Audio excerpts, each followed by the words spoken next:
The ions present in sodium phosphate. The compound here we are talking about is sodium phosphate.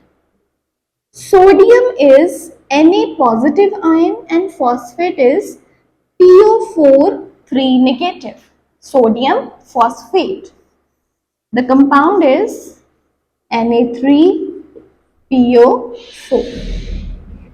Sodium phosphate. How it will now ionize? Sodium is Na positive. Sodium is Na positive ion. How many sodium atoms we have in the compound? 3. So it will give us 3 Na positive plus phosphate ions will be produced, that is PO4 3 negative. How many phosphate we have? Only one. So it will give us 3 Na positive plus PO4 3 negative. So our answer is the ions present in Na3PO4 are 3 Na positive and PO4 3 negative.